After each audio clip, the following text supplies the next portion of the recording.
Here's a Whirlpool refrigerator here.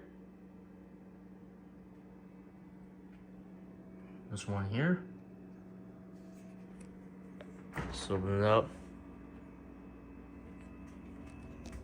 See, it has a LED bulb in there. Has a basic control panel there. And that glare is just there for no reason. See, this is model WRT311FZDW06. And this is manufactured August of 2024. So this was put in pretty recently, that's all I know.